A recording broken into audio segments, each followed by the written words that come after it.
नमस्कार, बिहार मिथिला न्यूज़ में आपका स्वागत है। मैं हूं मनोज। देखिए, जब भी कोई गंभीर मुद्दा होता है, हम उस मुद्दे को लेकर के जनता के बीच हम जाते हैं और तमाम दर्शकों की अपेक्षा रहती है कि उस गंभीर मुद्दे पर आखिर उसका क्लैरिफिकेशन क्या है, सत्य क्या है। इसी की जांच के लिए हम आज पहुँचे हैं। देखिए, मुद्दा है दरभंगा नगर निगम के वार्ड 11 में जो एक ज़मीन है जो नगर निगम की है, उसको 10 दाखिल खारिज करा ली गई, उस जमाबंदी होगी, सब कुछ हो गया।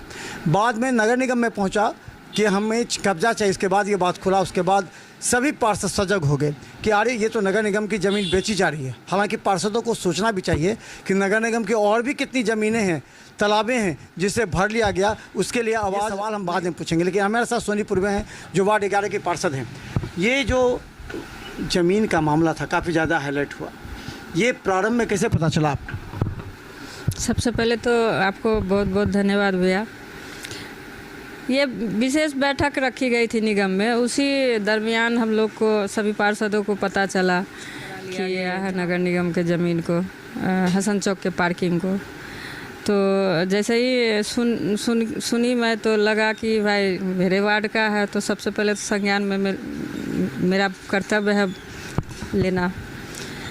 तब जाके लिख के मैंने यहाँ पे जिला अधिकारी महोदय को, उसके बाद नगर आयुक्त सर को, विधायक जी को, यहाँ तक कि पटना तक आप गए? हाँ, पटना जाके मंत्री महोदय को आवेदन दिया।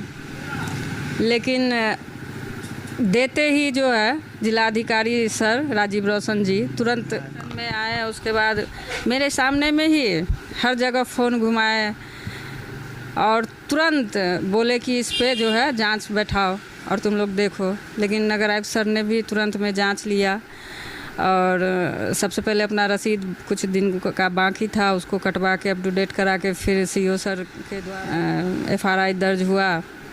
किस पर FIR दर्ज हुआ? जिसके नाम से जमाबंदी था उसको रद्द करवाने के लिए। जिसने जमाबंदी किया वो लोग क्यों इस जांच से बाहर हैं, कार्रवाई से बाहर हैं? बिल्कुल, मैं इसमें सहमत हूँ आपकी बातों से कि जमाबंदी तो ऐसे होती नहीं है।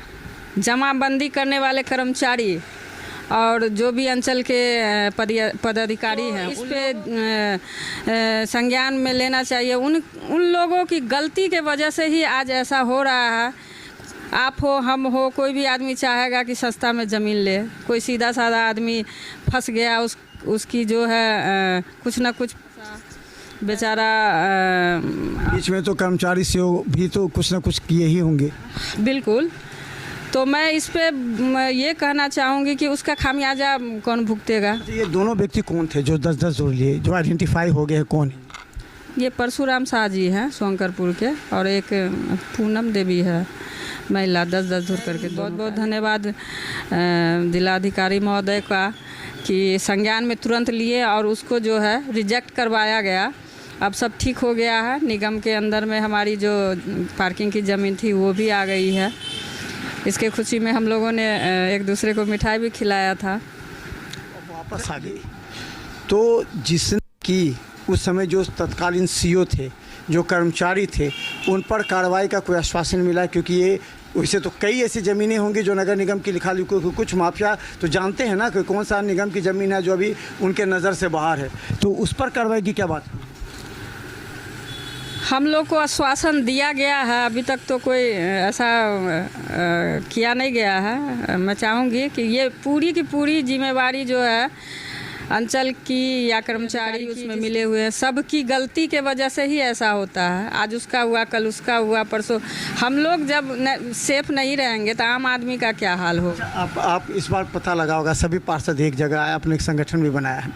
ये बताइए कि क्या मालूम है नगर निगम के और कितनी ज़मीनें हैं? एक तो आप ज़मीनें हैं जो जानते हुए पार्षद नहीं बोल पा रहे हैं, तो इस और ज़मीनों का क्या होगा? जो ज़मीन कब्जा में भूमाफियाओं का, जो तालाब कब्जे में है, उसका क्या होगा? उसके लिए कोई आवेदन आप लोगों ने दिया कि फिर शांत खामोश हो जाएगी? भैया, मुझे जहाँ तक जानकारी है 96 सरकारी ज़मीन है जिसको दरभंगा शहर के अंदर अतिक्रमण किया गया है। तो मेरा तो वार्ड का था, मैंने आवाज़ उठाया और मैं कोशिश करूँगी सभी पार्षद संग मिल के इस चीज़ पे आवाज़ उठाएंगे। सबसे पहले तो जिलाधिकारी महोदय इस पे संज्ञान ले और तुरंत जांच को बैठाएं और अपना जितना भी सरकारी पोखर हो, तालाब हो, जो भी है 96 का लिस्ट सौंप दिया गया क्या? बिल्कुल बिल्कुल। इसको सौंपा गया है नगर आयुक्त को? हाँ, हम लोग को तो वहीं से सूचना मतलब मिल गया। आपके पास लिस्ट है उसका क्या? मेरे पास नहीं है, विभाग में होगा। 96 ऐसे ज़मीनें हैं जो अतिक्रमण, जो नगर निगम की है, उसको अतिक्रमण किया गया है। तो क्या लगता है कि वो उसके लिए आप लोग आवाज़ उठाएंगे? कोशिश तो करेंगे ही ना, अगर पूरा विभाग करेंगे तो बिल्कुल ही ये सारा क्लियर हो जाएगा। सोनीपुर में है, वार्ड 11 की पार्षद हैं। देखिए, नगर निगम की ज़मीनें, आश्चर्य लगता है कि कैसे भूमाफियाओं की नज़र रहती है और नगर निगम नहीं होती है। देखिए, दरभंगा टावर के आसपास अतिक्रमण तुरंत हटाए जाते हैं पुलिस के द्वारा, फिर नगर निगम के कर्मचारियों की मिलीभगत से वहाँ फिर लग जाते हैं। तो नगर निगम या तो लापरवाह है या पूरे दरभंगा की जनता को डिस्टर्ब कर रहा है। नगर निगम अपनी भूमिका से पीछे हट रहा है। नगर निगम पूरी तरह लापरवाह है। नगर निगम की ज़मीन कहाँ कहाँ है और किसने अतिक्रमित कर लिया है? एक सवाल बार बार उठ रहा है, हसन चौक पर जिस पर विवाद हो रहा है, इस पर एक जो मल्टी स्टोरी एक बनना है, जो एक कम्प्लेक्स, बिजनेस कम्प्लेक्स हो, वो क्यों नहीं बन रहा? उससे क्यों निगम पीछे हट रही है? क्या टावर के आसपास के बहुत से ऐसे दुकानदार हैं जो कि अपने लोगों के मार्फत से दबाव, ताकि उन लोगों का बिजनेस प्रभावित ना हो जाए? तो आप क्यों नहीं, पर आपके वार्ड का है, क्यों नहीं प्रपोजल दे रहे कि बड़ा सा बिजनेस 4 मंजिला 5 मंजिला बने, नीचे में गाड़ी रहे, ऊपर में दुकान हो? भैया, मेरे हिसाब से तो वहाँ पे पार्किंग ही बनाया जाए, एक तल्ला 2 तल्ला जितना भी तल्ला, क्योंकि पार्किंग में अगर मार्केट कम्प्लेक्स, सबसे पहले तो मार्केट में जितने भी दुकानदार होंगे, उनके यहाँ का जितना भी कस्टमर होगा, उसी से पूरा पार्किंग गाड़ी का भर जाएगा। फिर आम लोग जो जनता, दरभंगा शहर का नाक है हमारा टावर, आम लोग जो आते हैं मार्केट करने के लिए दरभंगा में, फिर वहाँ बिजनेस कम्प्लेक्स क्यों नहीं बन सकता? बड़ा बिजनेस, 4 कमरे, नीचे में गाड़ी लगेगा, बहुत बड़ा एरिया है, तो वो कम्प्लेक्स क्यों नहीं? कहा जाता है कि टावर के आसपास के कुछ बिजनेसमैन निगम पर, कुछ पार्षदों पर दबाव डाल के चाह रहे हैं कि वो यहाँ पर नहीं बने ताकि उनका बिजनेस हाथ न हो जाए। लगता है वहाँ बनेगा तो बिजनेस हाथ होगा, उस पर क्यों नहीं ध्यान देना? ऐसा हम लोग को तो कोई सूचना है नहीं। आप प्रपोजल क्यों नहीं दे सकते? संजय सराबी ने भी कहा कि अगर आप प्रपोजल दीजिए, एनओसी मिलेगा तो वो फंड है नगर निगम के पास, वो कर देगा, तो दरभंगा के लिए बहुत बड़ी बात होगी। हम लोग कोशिश में लगे हुए हैं, देखिए क्या होता है। प्रपोजल आप देंगे नगर निगम को अगर विधायक का सपोर्ट हो तो? बिल्कुल दे चुके हैं, देना क्या है, दे चुके हैं उसके लिए। तो चलिए बता दें, देखिए जहाँ विवाद होता है, खासकर देखिए हसन चौक की वो ज़मीन इतनी कीमती है, इतनी सुरक्षित है, और वहाँ अगर 3-4 मंजिल बिजनेस कम्प्लेक्स बनता है, तमाम दरभंगा वासियों के लिए खुशी का होगा, क्योंकि वो नगर निगम की अपनी राजस्व का एक सवाल होगा।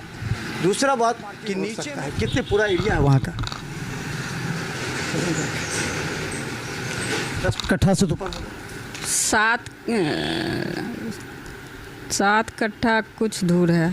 तो 7 कट्ठा के आसपास है, समझ सकते हैं कितनी गाड़ियाँ वहाँ नीचे लग सकती हैं। उसके अलावा ऊपर में बिजनेस कम्प्लेक्स होगा, लोग आएंगे, नीचे गाड़ी लगाएंगे ऊपर।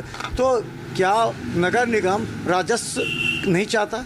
क्या नगर निगम चाहता है हमारी ज़मीन कब्जे हो जाए, या वहाँ पर गाड़ी लगा के हम उसको पौने दाम में, अगर वहाँ पर हम उसका टेंडर निकालते हैं जो छोटा मोटा होता है, वहाँ अगर बिज़नेस कम्प्लेक्स होगा, लोग अपनी अपनी दुकानें खोलेंगे, तो और ज़्यादा बेनिफिट हो सकता है नगर निगम को, और ये विवाद से भी दूर होगा। लेकिन एक बड़ा सवाल अब हम उठा रहे हैं और लगातार उठाएंगे, क्या वो 96 ज़मीनें जो है, जिसका लिस्ट नगर आयुक्त के पास है, वो कब खाली होगा, कब वहाँ से अतिक्रमण हटेगा, कब वहाँ नगर निगम? सवाल हम लगातार पूछते रहेंगे और उन पार्षदों से पूछेंगे जिन पार्षद के क्षेत्र में वो अतिक्रमित ज़मीन है। देखते रहे बिहार मिथिला न्यूज़। यूट्यूब पर सब्सक्राइब कीजिए। GTPL और सिटी केबल चैनल पर लाखों लोग हर घंटे ब्रेकिंग के साथ देख रहे हैं।